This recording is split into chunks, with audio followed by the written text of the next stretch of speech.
Yadav films Bhojpuri Sonu Chamoli.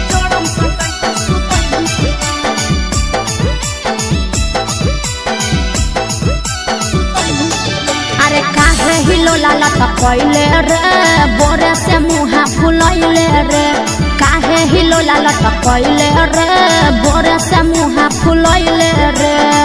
होला हो कि तोरा हमरा बताई भी कि ना आगे मौगी के फरज निभै भी कि ना जान सटाई के सुतई भी कि ना मौगी के फरज निभै भी कि ना जड़म सटाई के सुतई भी कि ना सुन अरे काहे हिलो लाला टपैले रे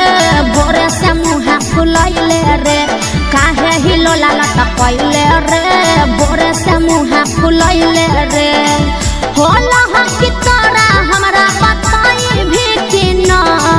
आगे मौगी के फरज निभै भी कि ना जान सटाई के सुतई भी कि ना मौगी के फरज निभै भी कि ना जड़म सटाई के सुतई भी कि ना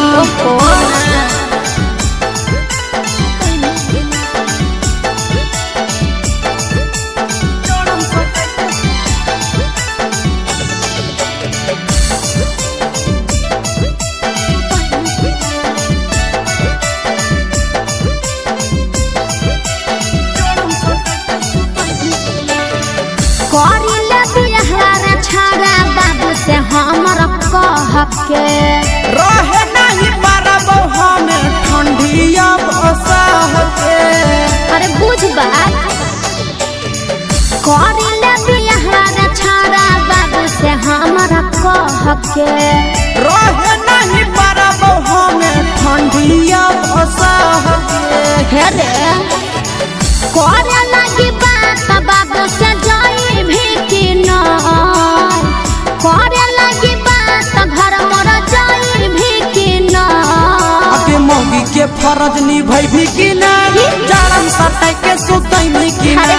मौगी के फरज निभै भी कि ना जारम सटाई के सुतई भी कि ना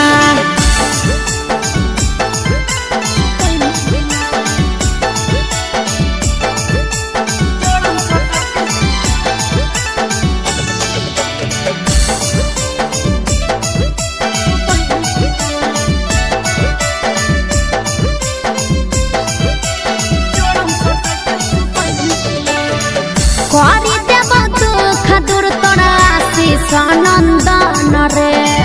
ओकरे इंतजार में लागल ही हमर धन गे अरे तनी दिन और बर्दाश्त कर करी देव दुख दूर तोरा विकेश नंदन रे ओकरे इंतजार में लागल ही हमर धन गे अरे सुन भगवा तोरा जारे छड़ा भगाई भी कि ना